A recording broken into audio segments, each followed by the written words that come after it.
Assalamualaikum warahmatullahi wabarakatuh. Kami dari kelompok 1 akan menunjukkan tutorial bagaimana caranya kita membuat akun baru di Microsoft Azure. Di tutorial kali ini kami akan menggunakan akun student. Baik, kami kelompok 1, saya Diva Akilah. Saya Syarifah Syamila. Saya Salma Sabira. Saya Haifa. Dan saya Arkasena. Berikut adalah tutorial dalam pembuatan akun Microsoft Azure. Baik, di sini saya akan menjelaskan tentang latar belakang serta tujuan dari kita mempelajari cloud computing ini. Berikut adalah latar belakang perkembangan teknologi informasi mendorong adopsi solusi yang efisien seperti cloud computing yang memungkinkan akses sumber daya komputer tanpa investasi besar.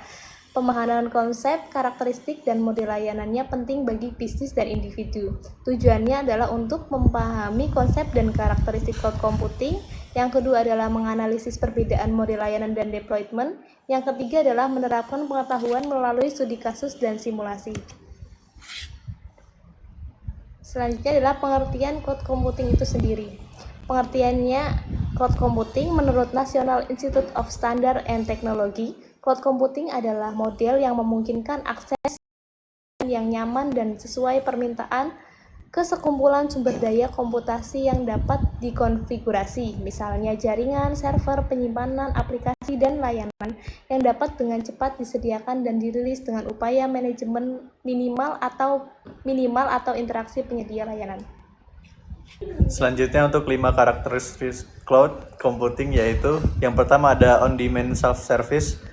On-demand self-service yaitu pengguna dapat mengakses sumber daya komputasi sesuai kebutuhan tanpa interaksi langsung dengan penyedia layanan. Yang kedua ada broad network access, yaitu layanan cloud yang dapat diakses melalui jaringan internet menggunakan berbagai perangkat. Yang ketiga yaitu ada resource pooling, yaitu sumber daya komputasi yang dikumpulkan dan dialokasikan secara dinamis kepada banyak pengguna. Selanjutnya ada rapid elasticity, yaitu kemampuan sumber daya dapat ditingkatkan atau dikurangi secara cepat sesuai dengan kebutuhan pengguna. Yang terakhir adalah measure service, yaitu pengguna sumber daya dikontrol dan dimonitoring secara transparan. Untuk perbandingan arsitektur tradisional dan cloud computing yaitu dalam skalabilitas, arsitektur tradisional terbatas dan perlu penambahan hardware fisik. Untuk cloud computing fleksibel dan otomatis. Dalam keamanan, arsitektur tradisional dikelola secara internal, risiko kebocoran lebih tinggi. Pada cloud computing, keamanan dikelola penyedia cloud dengan standar tinggi. Untuk ketersediaan pada arsitektur tradisional bergantung pada infrastruktur lokal, sedangkan cloud computing ketersediaan berdasarkan redundansi tinggi dan uptime lebih baik. Untuk aksesibilitas arsitektur tradisional hanya bisa diakses dari lokasi tertentu, sedangkan cloud computing bisa diakses dari mana saja menggunakan internet. Selanjutnya adalah deployment model. Jadi kami mengambil studi kasus Spotify, jadi Spotify ini memanfaatkan berbagai model cloud untuk mengoptimalkan layanan streaming musiknya. Yang pertama ada public cloud, digunakan untuk skalabilitas tinggi, distribusi konten global, serta analitik berbasis AI, memungkinkan pengalaman streaming yang lancar bagi jutaan pengguna. Kemudian private cloud, menyimpan data pengguna secara aman, memastikan kepatuhan terhadap regulasi seperti GDPR, dan meningkatkan personalisasi rekomendasi musik. Kemudian yang ketiga ada hybrid cloud, mengkombinasikan cloud pribadi untuk keamanan data pengguna dan cloud publik untuk distribusi konten secara analisis berbasis AI. Kemudian community cloud, yaitu berbagi infrastruktur cloud dengan mitra industri musik untuk distribusi lagu, perlindungan hak cipta dan transparansi dalam pembayaran royalti. Dalam pendekatan ini, Spotify dapat menjaga keamanan, skalabilitas, serta pelayanan bagi penggunanya dan mitra industri. Selanjutnya ada arsitektur cloud. Yang pertama adalah IaaS, yaitu penyediaan perangkat keras seperti server dan jaringan. Kemudian PaaS, yaitu platform untuk pengembangan dan pengelolaan aplikasi tanpa mengelola hardware. Kemudian yang terakhir SaaS, yaitu layanan aplikasi yang dapat langsung digunakan oleh pengguna. Selanjutnya ada studi kasus model layanan. Di sini kita studi kasus menggunakan infrastruktur as a service yaitu IaaS dalam penggunaan pada Spotify. Di sini ada 3, kita bagi dari tantangan, dampak, dan keuntungan. Tantangan tersendiri yaitu ketergantungan pada penyediaan cloud, yaitu bergantung pada Google Cloud. Berarti Spotify memiliki keterbatasan dalam pengontrolan infrastruktur mereka juga sendiri. Jika ada gangguan pada penyediaan cloud, layanan Spotify juga dapat terdampak. Yang kedua, pada tantangan yaitu biaya yang dapat meningkat. Meskipun IaaS lebih hemat dibandingkan membangun pusat data sendiri, biaya tetap bisa meningkat seiring pertumbuhan jumlah pengguna dan komisi data yang besar. Yang ketiga, pada bagian tantangan yaitu kompleksitas integrasi. Kompleksitas integrasi yaitu migrasi dan integritas layanan dengan sistem cloud bisa menjadi tantangan teknis terutama saat mengoptimalkan perform dan efisien operasional. Yang kedua ada dampak. Dampak dari bisnis yang dipakai di model layanan IaaS pada Spotify ini yang pertama yaitu efisiensi operasional. Pengurangan biaya infrastruktur memungkinkan Spotify mengalokasikan sumber daya ke inovasi dan mengembangkan produk. Yang kedua ada peningkatkan skala global. Dengan pusat data yang tersebar luas, Spotify dapat menjangkau pasar internasional dengan lebih cepat dan stabil. Yang terakhir ada keuntungan. Keuntungan pengguna IaaS oleh Spotify yaitu pertama adalah skalabilitas yang fleksibel. Skalabilitas yang fleksibel ini yaitu Spotify dapat menyesuaikan kapasitas server sesuai kebutuhan pengguna tanpa harus mengelola infrastruktur fisik. Yang kedua yaitu efisiensi pada biaya. Menggunakan model Pay as you go sehingga hanya membayar sesuai dengan sumber daya yang digunakan tanpa investasi besar pada pusat data sendiri.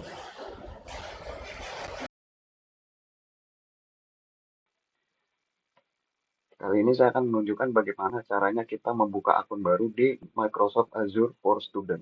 Pertama kita cari Azure for Student dan kita di sini klik Start Free.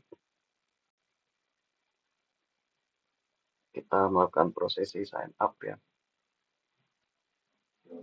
Kita masukkan email kita. Lalu kita masuk ke sign in page dari masing-masing instansi atau universitas yang menaungi. Contohnya dalam kasus ini adalah Universitas Brawijaya. Oke, kita masukkan email UB ya, karena kita kali ini mahasiswa UB. Jadi kita menggunakan email UB dan kita masukkan passwordnya.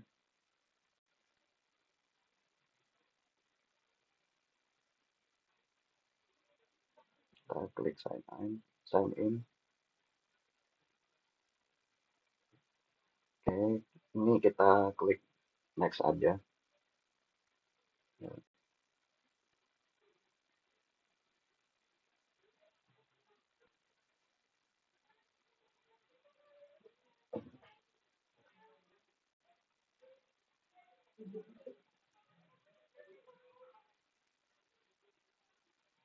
Oke, kita masukkan nomor telepon.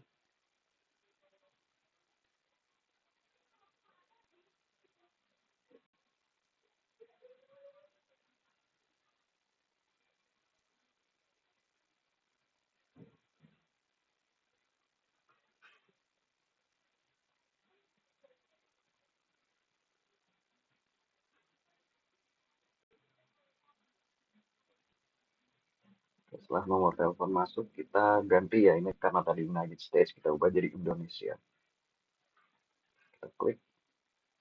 Oke, kita masukkan captcha-nya ya untuk autentifikasi apa kita robot atau bukan.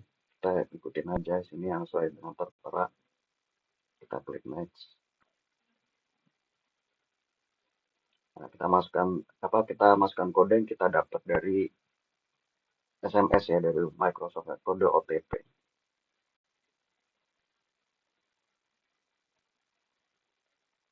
Oke, kita klik next. Done.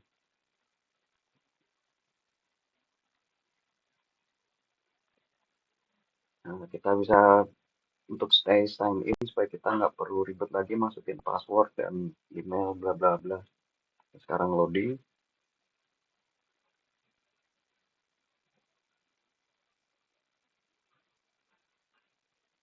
Oke, kita masukkan beberapa informasi lagi ya tentang apa verifikasi akademik ya, karena ini akun mahasiswa atau student account. Jadi kita masukkan informasi nama kampus, nama sekolah, dan dalam kasus ini Universitas Brawijaya ya. Oke, di OB kita masukkan tanggal, bulan, dan tahun lahir kita.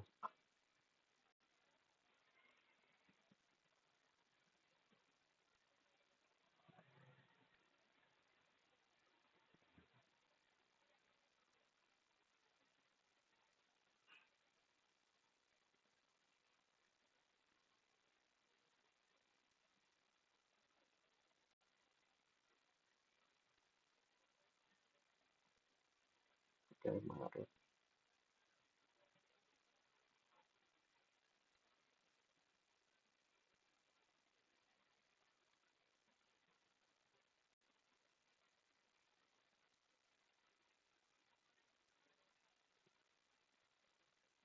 Oke,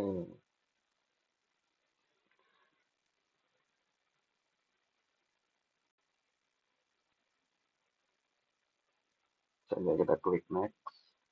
Apa verifikasi kalau kita bukan robot ya. Oke, tinggal ikutin saja langkah-langkahnya di sini.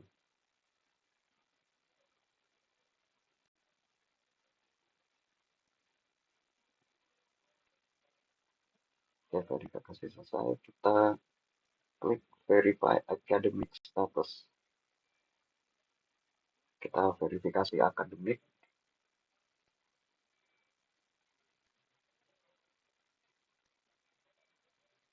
Kita konfirmasi akun.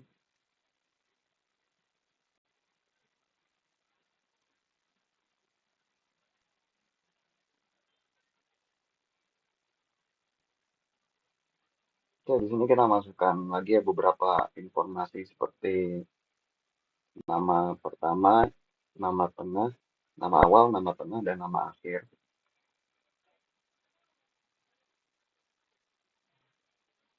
Dan kita masukkan email address ya untuk mendapatkan notifikasi selanjutnya dari Microsoft. Nomor telepon.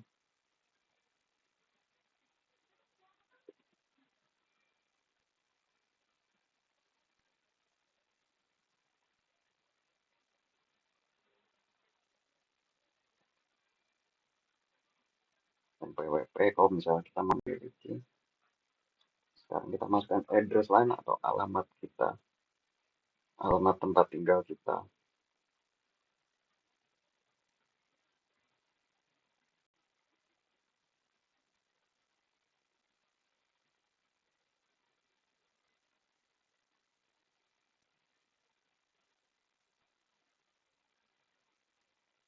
Oke, sebaiknya bisa dimasukkan postal code atau kode pos.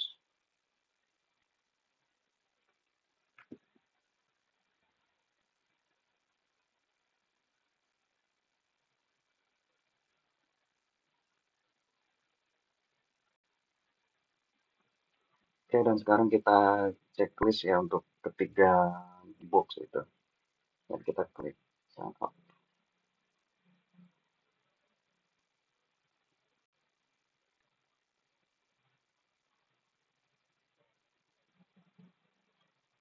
Oke, kita klik next ya. untuk menyalakan multi factor authentication biar agar lebih aman akun Azure kita nantinya.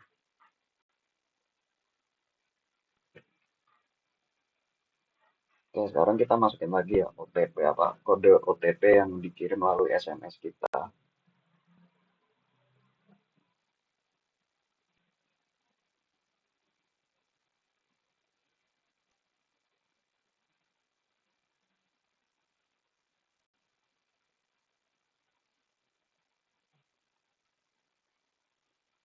Ya, kita nggak perlu isi itu ya, nggak penting.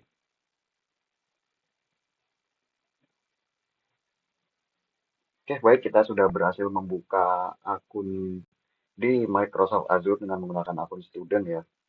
Kita klik Microsoft Azure. Di sini terdapat banyak list ya. Oke, kita buka subscription.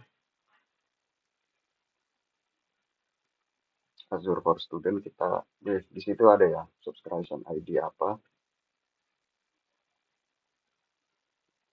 Nah, sekarang kita ingin membuka storage account atau penyimpanan cloud ya. Kita klik plus storage account. Mungkin kalau di Google nih layaknya seperti Google Drive ya. Cuman kalau di Microsoft Azure dia ada banyak, ada storage salah satunya yang sekarang kita demonstrasikan ini.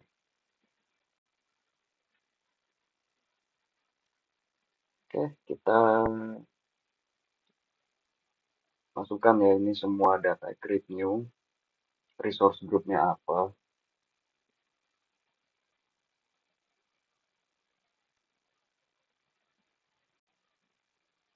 Oke, di sini bisa diisi apa aja sebenarnya, tapi ini diisi nama, kita isi nama saja ya. Kayak namanya apa, kayak kita mau namain storage account-nya nih apa gitu, bebas.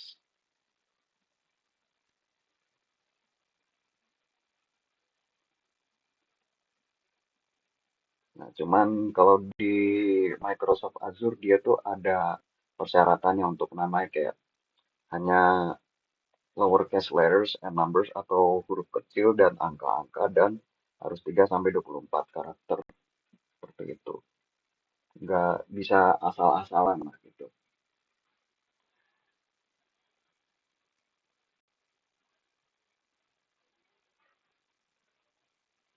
Oke, kita isi apa region kita, asal kita di mana. Karena kita di Indonesia, jadi kita klik-klik Asia Pacific Southeast Asia.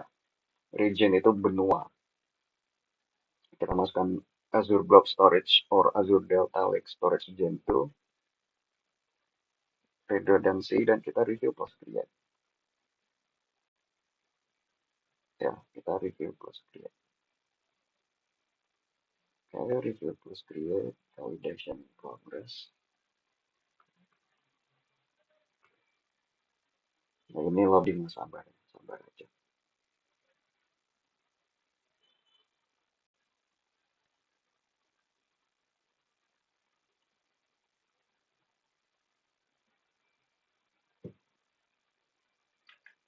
Oke, berikutnya ini kita tinjau datanya dan kita klik create. Oke, initializing development berarti kita sudah sedang proses membuat ya, loading untuk membuat storage account ini. Oke, deployment in progress. Berikutnya adalah kita klik ke home. Oh, tidak. Oke, kita menunggu deployment is in progress ya.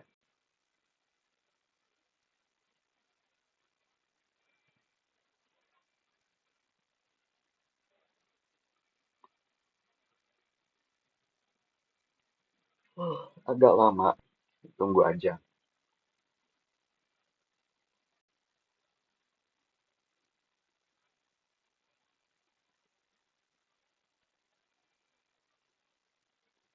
Oke, deployment succeed.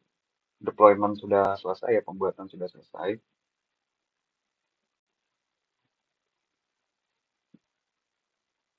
Berikutnya kita go to resource dan di sini kita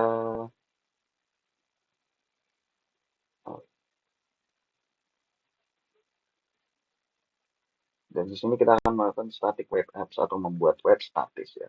Jadi kita di sini create static web. Oke, kita karena resource groupnya tadi sudah ada ya storage-nya itu. Jadi kita bisa menggunakan storage-nya itu untuk membuat static app. Oke, kita source-nya kita pilih other ya. Bisa di GitHub, bisa other, banyak deployment configuration-nya di mana. Deployment token ada GitHub dan ada deployment token. Oke, kita centang ini tuh ya, enterprise grade. Terus kita next aja lagi. Oke, ini review plus create, kita klik ya create tadi. Kita loading, sabar aja.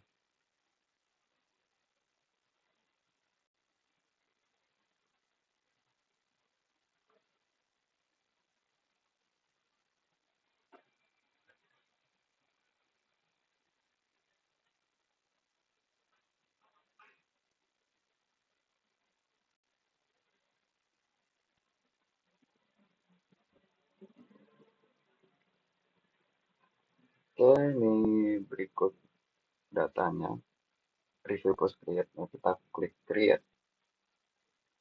Oke, sekarang kita deployment lagi ya untuk membuat static web melalui storage account tadi ya, Acmevia. Dan proses validating ya berarti memvalidasi. Jadi proses. Oke, sekarang ini overview. Nah, deployment is in progress ya. Kita tunggu aja. Ini tergantung koneksi internet ya. Kalau koneksi internetnya cepat, berarti prosesnya akan cepat. Sebaliknya kalau koneksi internetnya lambat, maka proses deployment ini akan lambat. Oke, sudah selesai. Kita go to resource. Oke, Oke, ini berisi informasi ya terkait apa namanya. Oke, ini website kita sudah selesai ya melalui static web app dari Microsoft Azure. Oke, kita bebas ya di sini mau ngapain aja. Bisa install the static web app CLI melalui kita, bisa create a static web app from VS Code, berarti kita ngoding manual. Learn about Azure Static Web Apps, atau kita bisa belajar dulu melalui Microsoft Azure. Sekian. Langkah pertama dalam deploy web menggunakan Microsoft Azure adalah yaitu dengan membuat repository pada di GitHub. Lalu membuat nama repository di GitHub.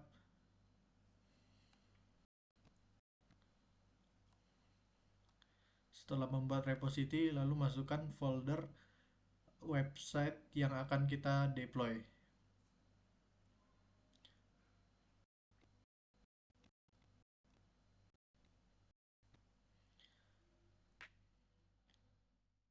Setelah memasukkan folder ke dalam repository GitHub, lalu kita kembali ke Microsoft Azure, lalu menggunakan static web apps, lalu membuat static web apps baru.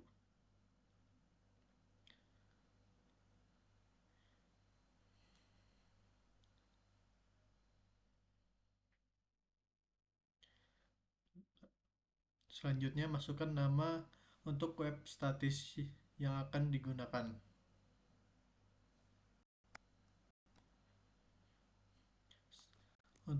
Untuk sumber deployment kita menggunakan GitHub. Lalu organisasi pilih username pada GitHub. Lalu untuk repository kita memasukkan nama repository yang telah kita buat sebelumnya. Setelah semua dimasukkan, kita buat aplikasi web statis pada Microsoft Azure.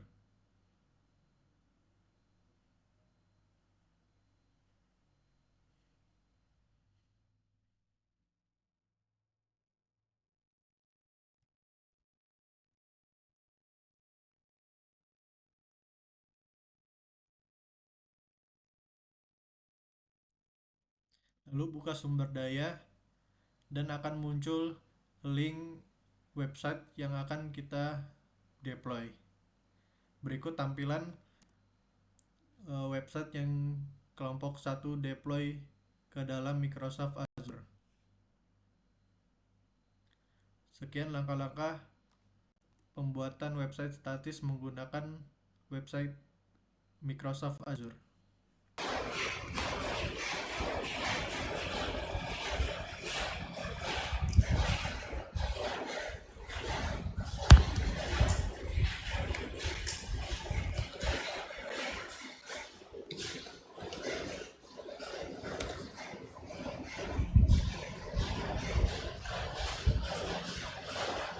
Dan selanjutnya, yang terakhir adalah kesimpulan, cloud computing merupakan solusi inovatif yang memungkinkan akses fleksibel dan efisien terhadap sumber daya komputasi dengan memahami konsep-konsep dasar, karakteristik, serta perbandingan model layanan, yaitu IaaS, PaaS, SaaS, dan model deployment, yaitu public, private, hybrid, dan community.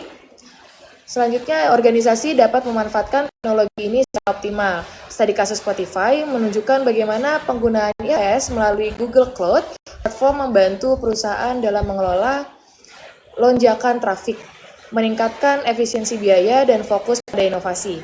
Selain itu, simulasi penggunaan berbagai model deployment memberikan gambaran nyata tentang penerapan cloud computing di berbagai sektor. Secara keseluruhan, cloud computing menjadi fondasi penting bagi transformasi digital, mendorong pertumbuhan dan inovasi di berbagai industri.